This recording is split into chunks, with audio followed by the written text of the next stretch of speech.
النهارده هتكلم على مباراة منتخب السويس وزد. نتكلم شوية فني كده وندردش شوية وهنقول كام نقطة كده، رب الناس يعني تقتنع بالكلام وتستفيد منه. أي حد عنده رأي يعني يقوله، احترم أي رأي محترم فوق دماغي. في عالم طبعها كده أصلا ما بتقولش كلمة الحق، ما بتقولش بموارد الله، هو بيبقى معلق الشماعة في أي وقت مستنيك اللي أنت تخسر عشان يطلع يتكلم. تعالى بقى للنقطة اللي هي ايه، اللي شوية اللي هي السلبية بقى. احنا كذا 100 باص بيضيع مننا بسهولة، في خوف معرفش ليه. مفيش يعني النهاردة عمرو مصطفى هقول له يمكن ما لعبش الماتش اللي فات، معرفش دي اسباب فنية ولا مصاب. النهاردة ما ينفعش تيجي اكتر من 3 كور ما تنفعش تستغل منها كورة. احنا بننافس يعني نستغل اي فرصة. محمود قطب الباك اليمين، انا ما شفتش في حياتي باك يمين شايف منه هيفع عليا يعني بجد، ما بيطلعش، ما بيرفعش اوفر، ما بيأديش بتاع. عادل ادهم، عادل ادهم انا ما بتكلم فنيا، ما حدش يزعل مني كل ده بقول فنيا. ما ينفعش قدام الجون وانت بتبني الهجمه تلعب بص وانت بتطفش تطلع الكوره اوت، كانت ممكن واحده تتخطف منك تخش جول. فين ال100 باص بقى الكتير اللي بتلهك اي فريق قدامك، تخلي الخصم اللي قدامك باظي باظي باظي باظي. على احترامي لمحمد مسعد، ليه بتطول الكوره زيادة عن اللزوم؟ ليه بتطولها؟ ليه كل كوره عايز تمسكها وتعدي من 1 و2 و3؟ ما تلاعب الفرقه. انا اللي هشهد له النهارده بمرض الله كان بيلعب كويس، اسلام حسين كنت حاسس ان هو جامد، بس الفرقه ناقص صانع لاعب هجومي يوديها، ناقص حد في الدفاع يشيل الدفاع. ناس عندنا باك يمين، الفرقه ناقصها نواقص دي، لو اتظبطت هتفرق كتير. واحنا مثلا مع عمرو مصطفى عايزين برضو فرود يخلص، عايزين فرود قدام يكون بيستغل اقل فرصه.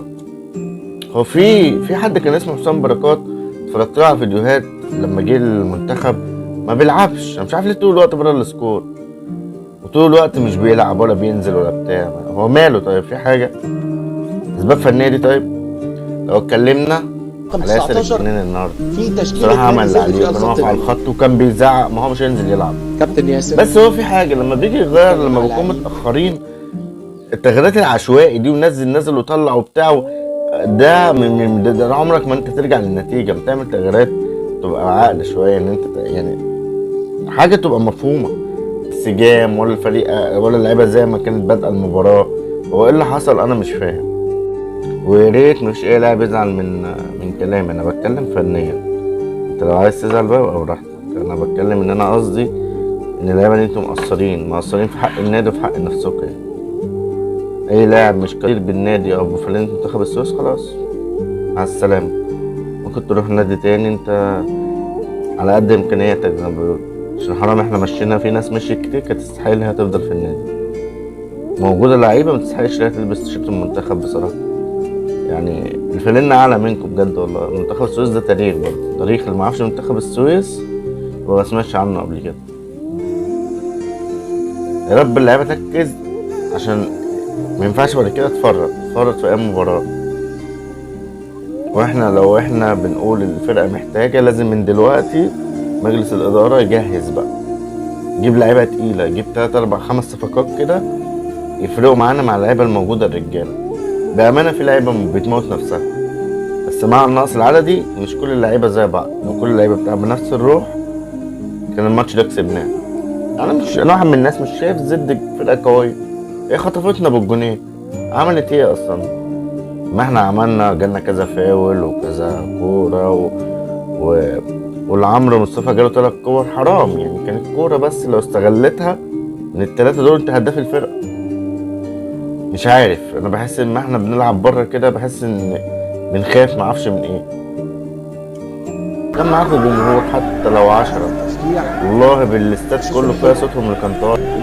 انا في اول الكلام قلت انتوا عملتوا اللي عليكم والزياده، وكنتوا لعيبه بجد يعني، كلكم رجاله. بس في اخطاء مينفعش الاخطاء ما نتكلمش عليها. بلاش الكرة اللي بتبقى طويلة زيادة عن اللزوم، وبلاش الاستلام اللي بالكرة بتتاخد منكم بسهولة. الماتش ده كان هيفرق معاكوا 90 درجة، الماتش ده كان هيفرق معاكوا قوي، حتى لو ما كنتش تخسر اتعادل. ايش دعوة الحكم كان جاي عليكم النهارده، وان كان المذيع اصلا مش عارف. الناس كلها طول الوقت ضد السويس. ارجع اقول ماليش دعوة بالناس اللي هي كل شوية بتطلع تنتقد على الفاضي والمليان. الناس دي هي كده، هتفضل طول عمرها كده. والله لو كسبت هيطلع ينتقد برضه. رب اللعيبة تركز. انا بتكلم كده عشان محروق دم والله، يعني بكل صوت. سويسي النهارده كانت الناس فرحانه نفسها بجد تكمل، وكان كل الناس بتدعي لكم. احنا ضاع مننا ماتش النهارده، وماتش الكنال، وماتش كذا ماتش. حرام يضيعوا مننا والله. كل دي نقط ضاعت مننا. في مدربين تاني معاه فرقه ما فيهاش امكانيات ومخلى فريقها في مركز كويس. نفس اللعيبه تحس باللي الناس حاسه بيه. الناس النهارده كان نفسها تبقى مبسوطه وفرحانه.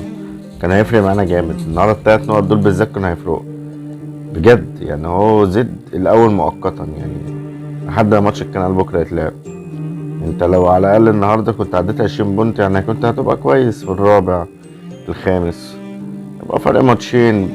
اكيد الفرق دي هتتكعبل، وانت كنت ممكن ان شاء الله تنجح. اللي عايز يصعد بيكسب بره وجوه. احنا بنقول بره اعمل اللي عليك، حتى مش هتكسب اتعادل.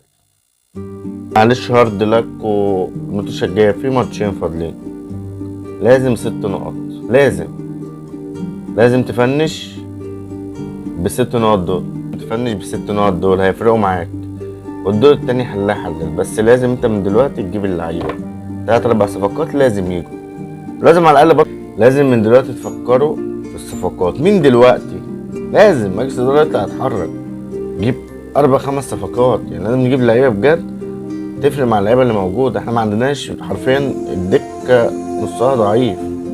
ساعات لعيبه بتنزل الملعب انا مش بحس بوجودها اصلا، ومش انا بينا كلنا مش بنحس بوجودهم.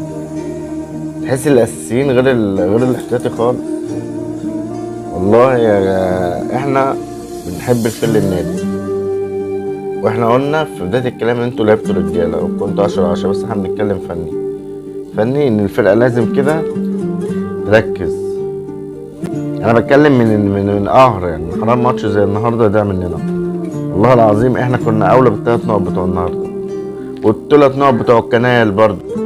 اللي هقوله في اخر الكلام ان احنا بنتمنى التوفيق لمنتخبنا، واحنا بنتكلم فنيا، مالناش دعوه باي حاجه تاني. احنا مش ضد حد، احنا بنتكلم لصالح النادي.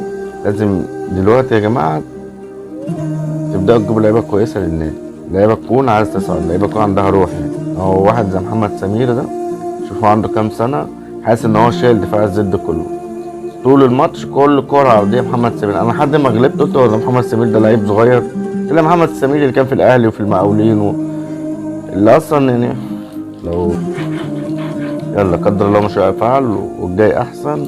ورب بس تبقوا تحسوا بالرسالة دي عن كل سويسي. بجد الناس النهاردة متضايقة وتعبانة والله. ربنا معاكم ان شاء الله، وتحياتي ليكم.